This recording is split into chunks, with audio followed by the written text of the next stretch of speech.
Welcome to our channel.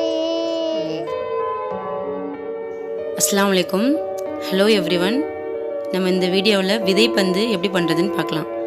மண்ணை வந்து 5 கைப்பிடி எடுத்துக்கோங்க.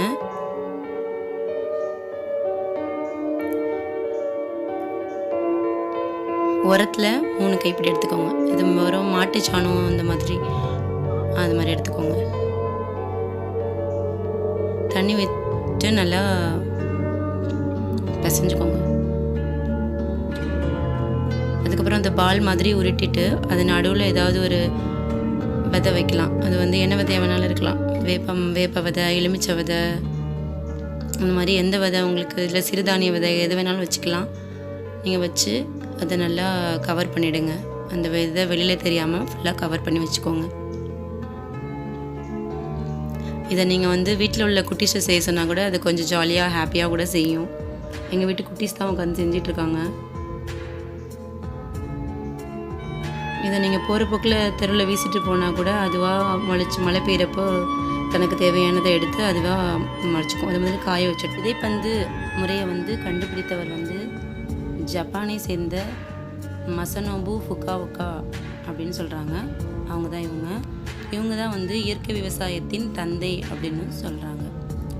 இதே மாதிரி எங்கள் ஊர்லேயும் பக்கத்தில் ஆவுடையார்பட்டினம்னு ஒரு ஊரில் விதைப்பந்து அப்படின்னு சொல்லிட்டு ஒரு விழா ஆரம்பித்தாங்க. இது ரொம்ப நல்ல சிறப்பான ஒரு விழா. இது என்னென்னா, இதை வந்து குழந்தைங்களை வச்சு எல்லா விதையும் போகிற போக்கில் அப்படியே தூக்கி போட்டுட்டு போனாங்க அப்படின்னா நிறைய நம்ம ஊரை சுற்றி நிறையா மரங்கள்லாம் வளரும் அப்படின்ற ஒரு நம்பிக்கையில் நம்ம எந்த ஒரு விஷயத்தையுமே குழந்தைங்களை வச்சு மூவ் பண்ணும்போது அது நிச்சயமாக சக்ஸஸாக தான் ஆகும். அதே மாதிரி இவங்களும் குழந்தைங்களை வச்சு தான் மூவ் பண்ணுறாங்க. இவங்க வந்து விதை வந்து விலைக்கு வாங்கியிருக்காங்க. விதைப்பந்து குழந்தைங்க எல்லார் கையிலையுமே வச்சுருக்கிறதெல்லாம் விதைப்பந்து தான். இதெல்லாம் ஹாப்பியாக ஜாலியாக வச்சுட்டு நிற்கிறாங்க. இந்த முறையினால் என்ன நமக்கு கிடைக்கும் அப்படின்னா, எல்லாருக்குமே ஒரு விழிப்புணர்வு கிடைக்கும். நம்ம ஊரை சுற்றி நிறையா மரம் செடி கொடிலாம் வளர்ந்துடும். இந்த மாதிரி நம்ம ஊரை பார்த்து நிறையா பேரும் இந்த விதைப்பந்து விழாவை செய்யணும், எல்லாருக்குமே விழிப்புணர்வு வரணுன்ற ஒரு நல்ல எண்ணத்தில் இந்த விழாவை வந்து நடத்துகிறது யார் அப்படின்னா, ஆவுடைய சிறகுகள் அப்படின்னு ஒரு குரூப் வந்து தான் அதை வந்து நடத்துகிறாங்க.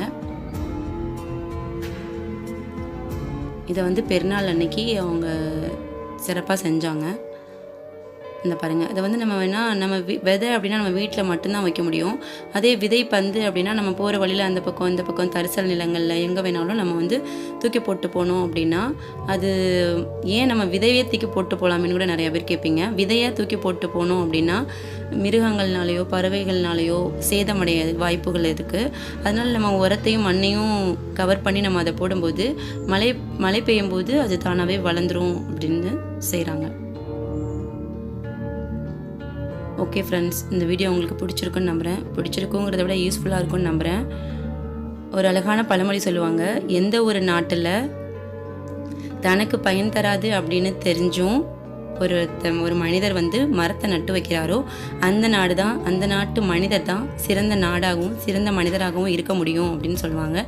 நம்ம எல்லாரும் நம்மளால் முடிஞ்ச ஒரு மரத்தை நட்டு வைக்கலைனாலும் பரவாயில்ல, விட்டு வைக்கலாம். தேங்க்ஸ் ஃபார் வாட்சிங்.